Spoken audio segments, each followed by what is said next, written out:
Fine, in the middle of Perek Lametes. Not an easy sugya. Let's go. We are talking specifically about. Let's just go again. We've been speaking a lot about kavana, and a maisa together. A maisa without kavana is like a goof without a neshama.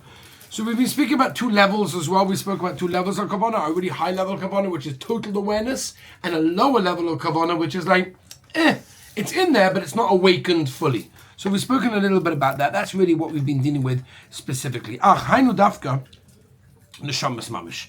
There's this connection. We were talking about the olam abriya, olam hayetzira, all sorts of things that we're not going to now at this moment in time explain every single one what they are again. But in previous year we have definitely explained them. Hainu dafka neshamas mamish. This connection, the word abriya, is not specifically negeya to the neshamas of tzadikim. Shehem bechinas moichin. Right? Moichin de gadlus. Now there's moichin de gadlus, moichin de katlus. Moichin de gadlus means generally speaking like an expounded consciousness, thinking big, there's a lot of understanding, a lot going on. It's moichin de gadlus. And moichin de katlus is more like a smaller, decreased understanding. Ein soy bohu. Avol, bechinas rosh tzadikim. Remember last time we spoke about the inner that a malach is compared to the animals. We compare different things. We have different rayas for that from the Zohar Kodesh. V'chein shakol nishmos Yisrael she'ovdu es Hashem b'dechilu urechimu. Right, we're talking about the neshamas of Klal Yisrael that serve the Rebbeinu Shalom with this intense, fierce, real love and fear. Hamustores b'lev Klal Yisrael that are hidden, that is hidden in the heart of every single yid. Ein oilos l'sham, that does not go to the world, the olam ha'bechira. Rak b'Shabbos v'Rosh Chodesh levad. That means on Shabbos and Yom Tov and Rosh Chodesh, that's when regular neshamas can enter the world of bechira, because all of the worlds are elevated at that time a rung. In other words, when it comes to Shabbos, automatically every world experiences an elevation. Mimele, you can sort of like chaperein and get to higher worlds that you normally can't get to. Here you can get to them on Shabbos and Rosh Chodesh. V'derech ha'amud shemigan eden atachton gan eden elyon shu oilem abriya nikra gan eden elyon. Now the Maisa, there's gan eden elyon and gan eden atachton. The oilem abriya is really considered to be Gan Eden Elyon. Why? Because the whole Indian of Gan Eden Elyon is to be Nis'anegel Hashem. Right? That's really the goal of everything. The goal of everything is Nis'anegel Hashem. Right? The Mesilas Yesharim says this very clearly. That's the whole purpose of why we're created is Nis'anegel Hashem. And to be Nene from the Ziv HaShechina. That's the Olam Habriya. Okay? But Olam Habriya, and the Olam Habriya, since it's the Olam of Chabad, Chachma Bina V'das, meaning thought process, intellectual powers. Mimela, that's why a person has the ability to have an Oineg al Hashem.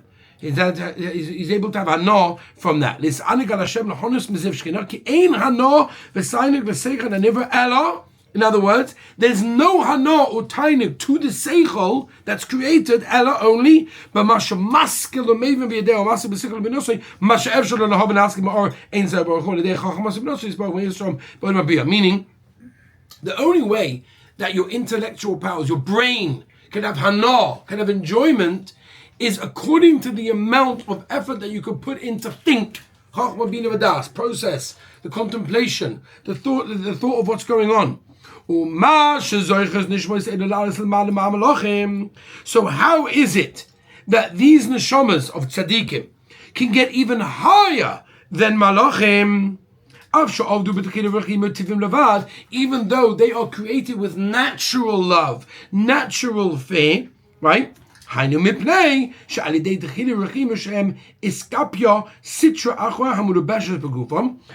through their intense love, through their intense, fierce, real fire of Yiddishkeit, right, that has basically been subdued. They subdue their Yetzer Hara. That's what they're doing. The Malachim can't do that. A Malach doesn't have a Sitra Achra. He doesn't have a body. He doesn't have Taivas. He doesn't have all these things. Mimeli, he doesn't have that koyach to be able to subdue those powers. Whereas a tzaddik, as we've explained previously, is someone that's got rid of all of their bad machshavos, all the Yetzer Haras, and through that they're able to get at a much higher level. By the way, just as a thought, what the Tanya is telling us, why a tzaddik can get a higher level, I think talks to every single one of us, even if we're not a tzaddik and we're not meant to be a tzaddik, simply because what he's saying is that a malach is on a lower level than a human being because he doesn't have the taivas, doesn't have the yetzer haras, he doesn't have things that he's running towards that he knows he shouldn't be doing. He only has a mission that he has to accomplish from this world, as Rashi told us in last week's parasha. Whereas every single one of us, even if we're not the level of a tzaddik, we all have struggles, we all have yetzer haras. And what the Balatanya is being miramas over here is that when we fight our pleasures, when we fight our yetzer haras, we're actually coming up higher than a malach. That's an unbelievable thing. So every time you think about that, next time you have something, some struggle, some challenge, something to overcome, you got to think about this. Ki bebechinas sumeira, right? That's getting rid of the bad. Likboish taivos, or the shovram, to break the taivos of bebechinas v'asei tov kanal. Ve'hem hayu bale bechira. Right, now the Tanya is going to explain specifically why is it that when a tzaddik suppresses his sitra achra, right, it gives the neshama the world of bechira, specifically to enter a world of intellect that he can never have entered before, livcha, to choose berachas v'shalom, so he gets rid of the bad, he only chooses the good, la'akpiya sitra achra l'istaloka, yikor de kutra brichu yisron or v'chulei. That means what's going on over here is when a person chooses the good over the bad, it's not enough to allow the neshama to fully and permanently enter the Bechira world, but it's enough to help only on Shabbos and Yom Tov and Rosh Chodesh, because automatically everything gets a higher rung, so maybe he's able to chap in that world. V'hine, kol zeh b'medon neshama s'makam b'midason. Everything. Let me just give an introduction, maybe. In Sifrei Kabbalah, we are taught that every spiritual world contains two things. Number one, there's the infrastructure of the world, and number two is this incredible light, this godly light that fills the infrastructure. Number one is called Heicholos. Those are the chambers. That's the infrastructure. These are the words that we keep on using. Heicholos, Heicholos, Heicholos, chambers. Chambers is the infrastructure of the world. And then you have number two, which is spheres. That's the light. The light that fills it is considered to be the spheres. Your neshama can only reach, number one, the Heicholos, the chambers. That's the Metzias. But your mitzvah that you perform is Ratzon Hashem, that can actually energize and merge together with the spheres, the light that gets even higher. Okay? V'hine, let's discuss now where your maisim end up. You do a maisim tzedakah, you do a maisim chesed, you do something for somebody else. Where does it end up? V'hine, kol zeh b'medor haneshamos.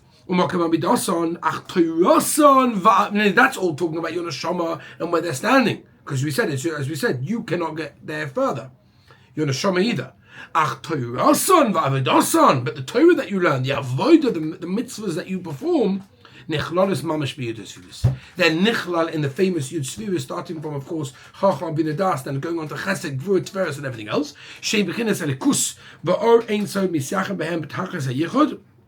So your mitzvah actually, which is Ratzon Hashem, merges with the Sfiris. Your neshama, however, can't do that. It stays by the chambers. Behind the Yud Sfiris, the Bria, again, once again, it's all intellectual powers. Or be Yud Sfiris, the Yetzirah, Lidei Tchilu Rachimu, Tevim, or Besoichem, Urubashas, Yud Sfiris, the Atzilus, Miyuchodois, Behem Betachlis, the Yud Sfiris, the Atzilus, getting a bit complicated, Miyuchodois, Betachlis, Vamsilon, Ein Saibahu, Mashain, came an Neshamais, Ein a Nechlalas, Vedakus, the Yud Sfiris. The neshama that you have is gavaldik, but it just cannot get to that higher level, which is of the Yud Sfiris, Ela Oimdois, Becholos. It sort of stands by the chamber, and he can either, stand by bria or yitzira, and it can have hana from the ziv. I don't know how you translate ziv hashkina. The radiance, the ziv, of the shkina, who are ein soif baruch hu amiyuchah b'yud sfiris to bria or yitzira, v'hu ziv tayrasa v'avados mamish ein zoy v'yakob daf reishud kischa mitzvah mitzvah atzma. That's why the schar of a mitzvah is a mitzvah. What's the pshat? The schar of a mitzvah is a mitzvah. It's not a mitzvah, it's mitzvah, you do a mitzvah, you get another mitzvah. It's more than that. The only schar can be a mitzvah because the mitzvah reaches such a high level, much higher than your neshama can reach. Mimela gets to a higher place. The only reward we can give you is to weiter do another mitzvah that can also go into that place. You don't want anything lower than that. You understand? I think it's complicated enough. I think we'll leave it over here and tomorrow we'll continue.